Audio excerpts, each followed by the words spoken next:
qui démontre que révision ordinaire loolu. ordinaire oui qui démontre que ils sont en train de se battre contre une opposition qui est en train de les agresser directement.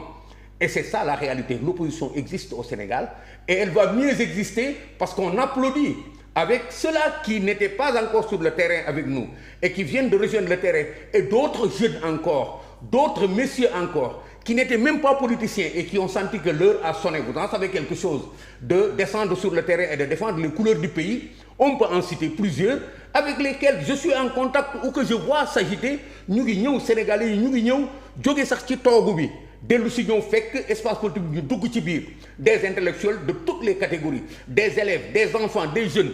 Je viens de quitter un jeune tout de suite à Consort. Qu'est-ce qu'il n'a pas dit? J'ai rencontré un jeune au moment de prendre le taxi. Qu'est-ce qu'il n'a pas dit? Le Sénégal est en train de se soulever comme un seul homme. Li ma leen di conseiller mooy ñu bàyyi wax ji laay Consort te jublu ci soxla Sénégalais yi. Xëy na ils ont la chance de se reprendre parce que Sénégalais yi ñoo leen dénk réew mi pour 5 ans. Mais attention, dénk la réew pour 5 ans joxuñu la ko jëndoo ko du sa moomeel da nga ciy def li nga ci war a def, sinon on va voir ce que l'autre a dit, ñu jàppale askan wi pour mu nanguwaat li nga xam ne moom la leen jox. Ça c'est une solution. ñu fexe wax ak askan wi ni que ñii kat ñu ngi ñuy lëjal te yaa leen joxoon affaire bi, wax leen ñu liggéey mbaa ñu baax. Donc ce front peut faire bouger les lignes, mën na yëngal. Ce front doit faire bouger les lignes. Doit faire bouger les lignes. Dañuy prescrire suñu bopp mission wu taxaw ànd bu dëgër ku nekk ñu jox la sa wàccuwaay jox la sa cër pour que tu fasses en sorte que ñii xam ni dañu war a yore réew mi ci droiture, dañu war a yor réew mi correctement. Nanu bàyyi saaga yi ñuy saaga nit ñi, nanuy bàyyi tooñ yi ñuy tooñ nit ñi, dañuy bàyyi tëj bi ñuy tëj nit ñi, dañuy bàyyi liberté yi ñuy enfreindre.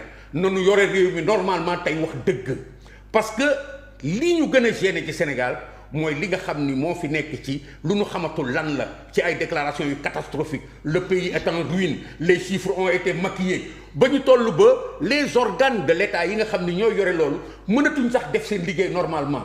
La Cour des comptes ne peut pas réagir, on ne sait pas ce que c'est dans un pays normal. Le rapport est annoncé pour la semaine.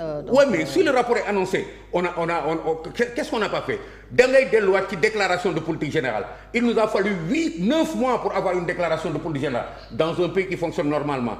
Ce rapport-là, on en parle comme su fekkoon ni c'est quelque chose d'exceptionnel. C'est pourquoi ñu am ci annonce bii.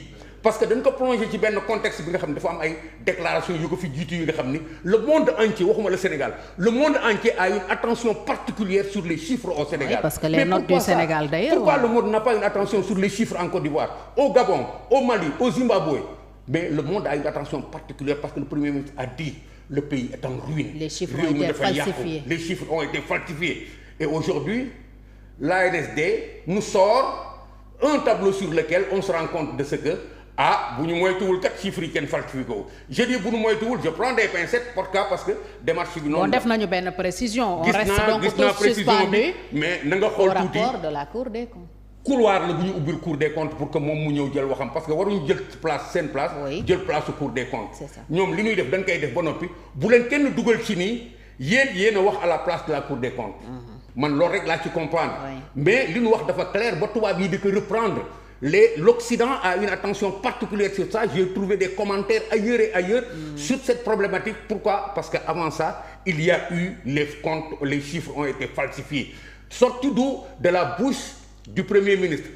Quand l'a accusé, l'ancien régime qui était là, avec à sa tête le président Macky Sall, parce que moom la ñuy visé. Or, le président Macky Sall, jusqu'à présent, réputation dara entaché wu ko. Il est en train de suivre son couloir honorable et digne, comme tous les grands hommes qui ont marqué la vie de cette humanité-là et consort.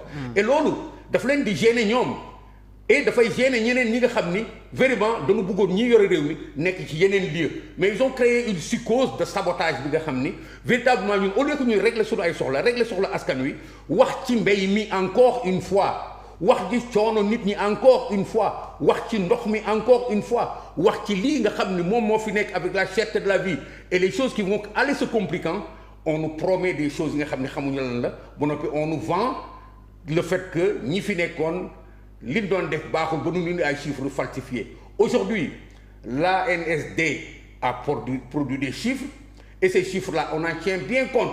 On attend maintenant que la Cour des comptes sorte ces chiffres mais man pour l'instant sans être absolument dans le vrai je dis que l'ANSD bu fekkee ni lii mu wax dëgg la daf ko waroon sóoraale bi muy génnee rapport am waroon nañu assez de vigilance pour dire attention nous sortons nos chiffres mais il ne faut pas faire de confusion ce n'est pas que nous disons ces chiffres-là que nous affirmons que les chiffres n'ont pas été falsifiés mais dañu xaar après coup ba nu gis la réaction du monde entier ñu daal di ne ñun daal waxuñu loolu lii mën nañ ko modifier mën nañ ko mën na changer waat. ñu ngi xaar Cour des comptes nañu xaar daal Cour des comptes. yow lan ngay xaar tey ci rapport Cour des comptes boobu. absolument rien du tout. parce que Sénégal fi mu toll fa la toll ce n'est pas un rapport de la Cour des comptes qui va y changer quelque chose. Cour des comptes li mu war a génnee dafa am lu ko jiitu. mooy la il y a ce rapport de l'ANSD. Il y a tous les circuits depuis la Banque centrale, comment dirais-je encore, qui ont certifié en d'autres endroits de manière globale ou de manière parcellaire tous les chiffres qui sont passés, qui les ont contrôlés, qui les ont passés au peigne fin. Il y a la Banque mondiale, il y a le Fonds monétaire international, qui sont les gendarmes des circuits financiers et budgétaires du monde, qui ont travaillé avec le Sénégal pendant des années et des années pour mener assurer que ni ñoom def nañ seen liggéey soo ñëwee polier loolu yëpp c'est toi qui as un problème bi mooy lan c'est que tey Sénégal fii nu toll mënuñu sax leb ñu lebal leen de manière honorable et digne ils sont obligés d'aller dans les luuma dans des petits marchés et quelqu'un dit et répète que le Sénégal est sous embargo le Sénégal est effectivement sous embargo parce que organisation addina bi ci ay système la nekk système bi dafa am ay verrouillage ak ay centre de décision yi nga xam ni kenn mënu ko tëb si tu crois que yow mën nga tëb bàyyi FMI daal di dem waxuma Russie waxuma feneen à l'extrême dem ci BRICS yi dem wuti fa xaalis te kenn du la ni attention je vais voir ce que pense le FMI de toi tu te trompes parce que xaalisu àddina bi noonu lay tourner richesse yi nekk ci àddina bi dafa intercroiser ba ku nekk da ngay surveiller sa bopp par rapport au croisement des valeurs par rapport au jeu des règles yi nga xam ne mooy créer équilibre yi. FMI benn sorte de garantie la. mais du garantie rek mais c'est que c'est un mouvement les finances l'argent dans le monde c'est des mouvements permanents perpétuels yi nga xam ni day tag di teggeeku ñuy mentionner di régler di réunion du matin au soir les gens surveillent l'argent du monde yow nga ñëw nag comment dirais-je encore un magicien daal di taxaw ci digg bi tu crées une nouvelle réalité ni cëmbax ci biir nag indi nag tu piétines fi nga sànni sa réew fa la doon jouer nga fay dëggaate di yàq di dëggaate di yàq di dëggaate di yàq tu perturbes l'harmonie qu'il y avait dans ce système là et consort parce que système bi dafa toll fi nga xam ne ci perfection ba même les erreurs dañu prévoir ay mécanismes de rattrapage et de rectification. Oui. C'est arrivé en France récemment. Quand les Français ont compris que quelque part il y avait des chiffres à rattraper. dañu toog ci seen biir daal di rattraper ça day chiffres oui on avait dit noonu lay demee parce que ci domaine connaissance la nekk compétence ak domaine responsabilité nekk ñu domaine sabotage. alors cela dit ban scénario ngay xaar Cour des comptes ñëw confirmer li premier ministre Ousmane Sonko wax wala mu weddi ko jaar fi ANSD jaar. li fi nekkoon mooy li ma lay wax ni la moi je n'attends pas là-bas parce que les jeux sont déjà faits gis nga. organes yi fi nekk ñii laay consort ku nekk xam na soo ñëwee ëllëg lan la ñuy wax que la Cour des comptes confirme ce que Ousmane Sonko a dit c'est ce qui risque le moins d'arriver. Ah oui. C'est ce qui risque le moins d'arriver c'est du pareil au même parce que addina bi mu ko waxee ba